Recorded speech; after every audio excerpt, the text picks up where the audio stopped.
Lead singer Ozzy Osbourne has died at the age of 76. Ozzy Osbourne died in a house that was his last protection from the public eye. Hours later, Sharon Osbourne suddenly appeared with a statement that shocked the art and media world. "I just thought he was the funniest, sweetest guy I'd ever met because he was so vulnerable about everything, and that just attracted me to him."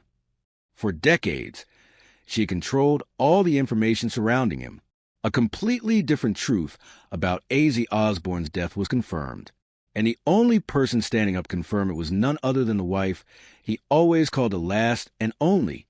Ozzy Osbourne died of respiratory failure due to complications from late-stage Parkinson's disease at his home in Buckinghamshire in the early hours of July 22nd. When Ozzy says he's got a Parkinsonian tremor, he does, and he was born with the Park2 gene, which is the best one to have. This information was confirmed by the family through a brief but official press release signed in full by Sharon Osbourne and 3 children, Amy Osbourne, Kelly Osbourne, and Jack Osbourne. The death occurred under medically controlled conditions with the full presence of close family members and a special care team actively arranged in advance by Sharon Osbourne. Ozzy Osbourne's choice to end his life at home was a result of a plan that had been in place for months, with Sharon Osbourne playing a key role in organizing and overseeing it. "We were prepared for this," she said in an interview shortly after the funeral announcement. Ozzy didn't want to be in hospital for any longer. He was no longer in control of his body, but his will was very clear. She said the decision to maintain home care was based on Ozzy Osbourne's clear wishes expressed in writing and in direct conversations with his family. Internal family meetings began in early July, focusing on coordinating medical personnel, establishing a care system, and preparing for the aftermath. Sharon Osbourne refused any form of media support and did not allow access to the press or international news agencies for 72 hours before the official announcement. During this period, all information was kept strictly internal and only passed to the Osbourne family's legal representatives. A final video call was held 3 days before his death between Ozzy Osbourne and his children.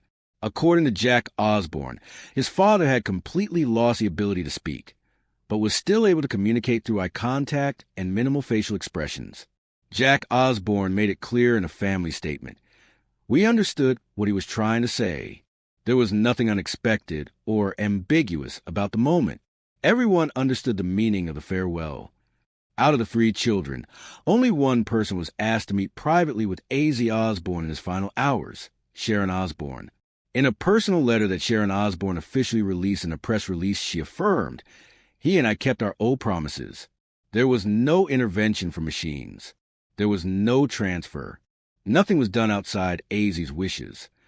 The letter did not specify when the decision was made, but confirmed that the agreement was made early on and was maintained consistently until the end. He died conscious. All indications are that he was fully aware of his circumstances.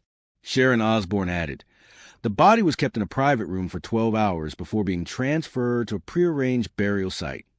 The procedure was carried out by a private funeral service contracted by Sharon Osbourne on a long-term basis, with full confidentiality.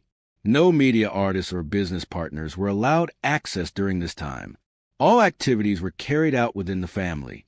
The burial took place in the Osbourne family's private plot, which Ozzy has stated is the only place I want to rest.